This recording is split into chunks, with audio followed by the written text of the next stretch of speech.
वेद आध्यात्मिक एवं भौतिक शक्ति का है प्रदाता। मुरली मनोहर पाठक। ज्ञान का दूसरा नाम है वेद। पूर्व सांसद राजेश पांडे। खबर उत्तर प्रदेश के जनपद कुशीनगर के हाटा से, जहां महर्षि संदीपनी राष्ट्रीय वेद विद्या प्रतिष्ठान उज्जैन तथा श्रीनाथ संस्कृत महाविद्यालय हाटा कुशीनगर में आयोजित अखिल भारतीय वैदिक संगोष्ठी कार्यक्रम के दौरान अपने विचारों को व्यक्त करते हुए वहां आए हुए विद्वानों द्वारा कहा गया। जानकारी के लिए आपको बताते चलें कि विद्वानों ने कहा कि वेद भौतिक एवं आध्यात्मिक शक्ति का प्रदाता है। वेद एक है जो ग्रंथ हमें सदाचार की शिक्षा दे, वह वेद है। यह पुरातन ज्ञान विज्ञान का भंडार होने के साथ साथ चिंतन भी है। इसमें मानव की हर समस्या का समाधान है। यह ईश्वर द्वारा ऋषियों को सुनाए गए ज्ञान पर आधारित है। तो प्रोफेसर मुरली मनोहर पाठक, कुलपति श्री लाल बहादुर शास्त्री संस्कृत विश्वविद्यालय नई दिल्ली ने कहा, आध्यात्मिक की शिक्षा के साथ भौतिकता की शिक्षा को भी शिक्षा देता है। वेद एक है, इसकी 4 शाखाएं हैं। वेद वह ज्ञान है जो ब्रह्मांड के विषय में सभी विचारों का स्रोत है। यह सदा अस्तित्व में रहता है। वेद ज्ञान मूल है। बतौर मुख्य अतिथि उपस्थित पूर्व सांसद कुशीनगर राजेश पांडे ने भी अपने संबोधन में कहा कि ज्ञान का दूसरा नाम ही वेद है। वेदों से ही संस्कृति की रक्षा होगी। इससे हमें प्रेरणा प्राप्त होती है। वेदों को आमजन तक पहुंचाने के लिए इसे सरल बनाना होगा, जिसमें सामाजिक परिवेश में जो विसंगतियां हैं वह दूर होंगी। वेदों का सार उपनिषद है और उपनिषदों का सार गीता है। उन्होंने कहा कि संस्कृत एक ऐसी भाषा है जिसे सुनने से व्यक्ति मंत्रमुग्ध हो जाता है। इस दौरान प्राचार्य डॉक्टर राजेश कुमार चतुर्वेदी ने समस्त विद्वानों का परिचय दिया।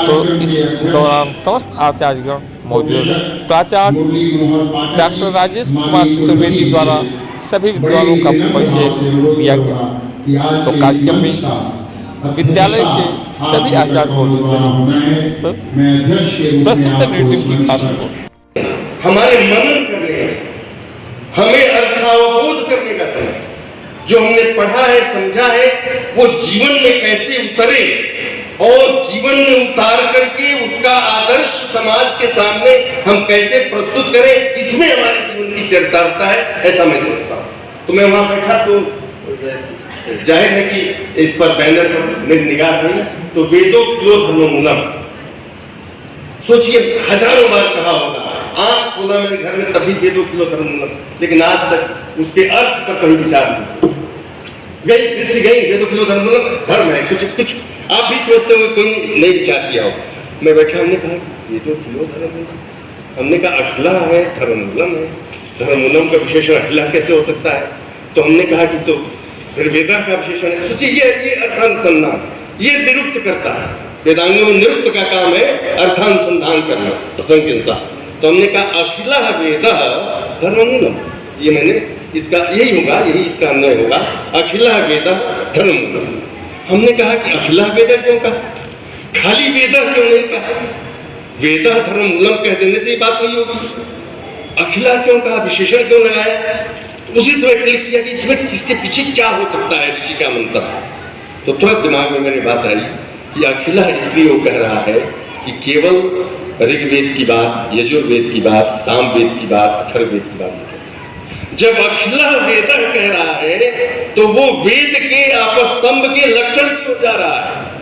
तुरंत मेरे दिमाग में, मेरे मस्तिष्क ने उत्तर दिया कि मंत्र ब्राह्मणयोर वेद नाम ध्येयम, ये जो लक्षण दिया गया है इस मंत्र ब्राह्मणयोर वेद नाम ध्येयम को देकर के अखिला विशेषण दिया, क्योंकि वेद कई नहीं है, वेद 4 नहीं है, वेद एक है। क्यों वेद एक है? जब इसका लक्षण करने जाते हैं सायं तो कहते हैं इष्ट प्राप्त अनिष्ट परिहारयो रलौकिक उपायन यो ग्रंथो वेदयति सवेद। वो कहते हैं जो ग्रंथो वेदयति, यह ग्रंथ वेदयति, जो ग्रंथ हमें बता दे, जो ग्रंथ हमें सिखा दे वह वेद है। यानी जो ग्रंथ हमें सिखा दे नहीं, ये ग्रंथा वेदयन कितने वेदा, उसमें भी कहते थे तो कोई छंदोभंग, कोई वाक्य भेद नहीं होता। कह सकते थे कि इष्ट प्राप्त अनिष्ट परिहार्य और लौकिक उपायन, ये ग्रंथा वेदयन तब वेदा। आज का जो वातावरण इस देश में है, आज का इस देश में जो वातावरण है, उसमें अपने वेदों को याद करना बहुत ही आवश्यक है। अभी मैं बैठा था तो कुलपति महोदय से मेरी बातचीत हो रही थी। हम बहुत सी भाषाएं बोलते हैं, बहुत सी भाषाएं सुनते हैं, लेकिन कहा जाता है कि संस्कृत के विषय में कहा जाता है कि ये देववाणी है। और जब हम यहाँ श्रीनाथ संस्कृत विद्यालय के बच्चे यहाँ पे अपनी प्रस्तुतियां कर रहे थे, तो संवेद सर में जब वो संस्कृत के श्लोकों का उच्चारण कर रहे थे, तो वाकई ऐसा लग रहा था कि जैसे कहीं कोई आकाशवाणी हो रही हो या कोई देववाणी हम लोग को सुनने को मिली।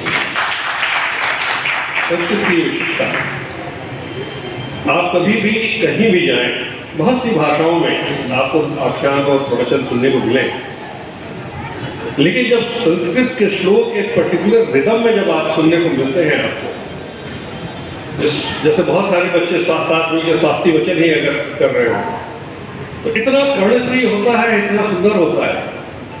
और एक प्रोफेसर ने कहा भी अभी